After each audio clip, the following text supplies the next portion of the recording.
আসসালামু আলাইকুম এভরিওয়ান।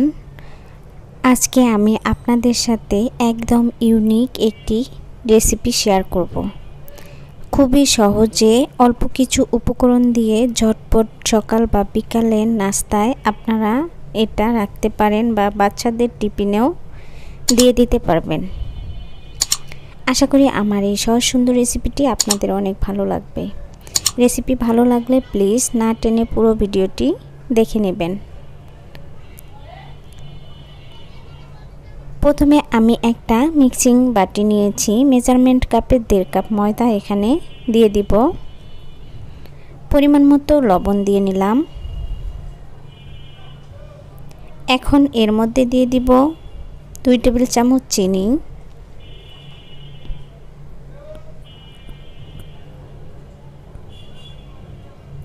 অল্প পরিমাণের মরিচের গুঁড়া এখানে দিয়ে নেব। হাফ টেবিল চামচ কালো জিরা দিয়ে দিব। কালো জিরা দিলে ফ্লেভারটা ভালো হয় আর খেতে অনেক টেস্ট হয়। সবগুলো শুকনো উপকরণ কিছুক্ষণ নেড়েচেড়ে ভালো করে মিশিয়ে নেব।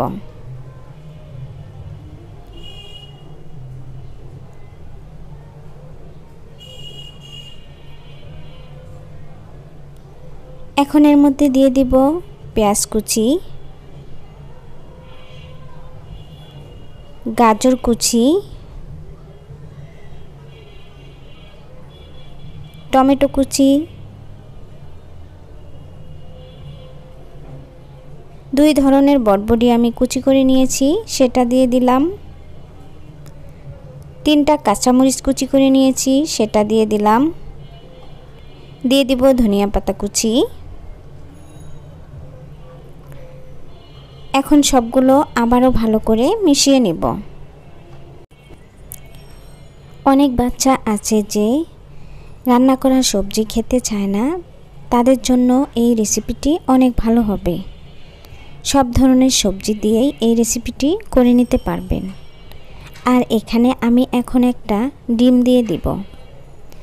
ডিমেও অনেক পরিমাণের পুষ্টি থাকে, তাই এই নাস্তাটি পুষ্টিগুণে ভরপুর। সকালে বা বিকালে আপনারা অনায়াসে এটা বানিয়ে নিতে পারবেন অল্প সময়ে। এখন অল্প পরিমাণের পানি দিয়ে একটা ব্যাটার বানিয়ে নেব। পানিটা আমি একবারে দিয়ে নেব না, অল্প করে পানি দিব আর মিশিয়ে নেব। একবারে পানি দিলে এটা দলা পেকে যাবে আর মিশাতে অনেক কষ্ট হবে। আমি কিভাবে মিশিয়ে নিচ্ছি আপনারা দেখেই বুঝতে পারছেন।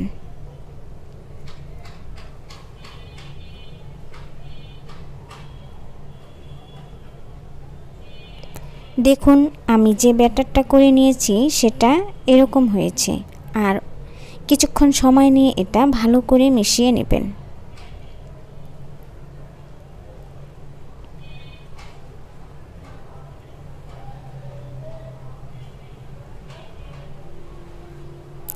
এখন আমি চুলায় একটি প্যান বসিয়ে এর মধ্যে দিয়ে দিব পরিমাণ মতো তেল। আর এখানে অল্প পরিমাণে তেল দিয়েই এই রেসিপিটি করে নেওয়া যায়। দেখুন আমি এভাবে ব্যাটারটা দিয়ে নিলাম আর একটু পাতলা করেই দিয়ে নিলে হবে।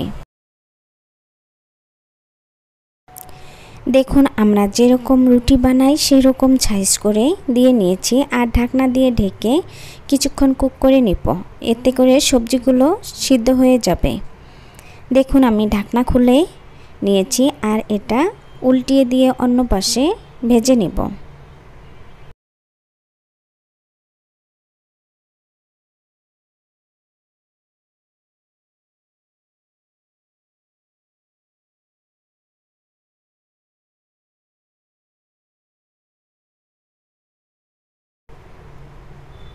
উপরে একটু তেল দিয়ে দিব।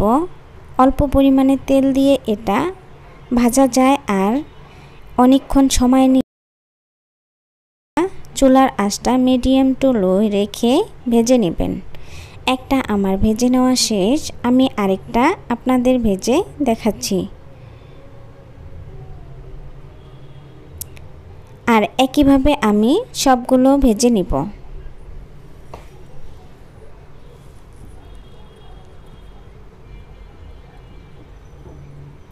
আমার এই সহজ সুন্দর রেসিপিটি যদি আপনাদের ভালো লাগে তাহলে আমার চ্যানেলটি সাবস্ক্রাইব করে দিয়ে পাশে থাকা বেল আইকনটি অন করে রাখবেন। এতে করে আমি ভিডিও আপলোড করার সাথে সাথে আপনাদের কাছে নোটিফিকেশন চলে যাবে। দেখুন আমি সবগুলো ভেজে নিয়েছি। কতটা সুন্দর আর কতটা লোভনীয় হয়েছে আপনারা দেখেই বুঝতে পারছেন। আর কতটা পাতলা আর সফট হয়েছে দেখুন। এটা খেতে যে এত টেস্ট, একবার বানিয়ে না খেলে বুঝতে পারবেন না।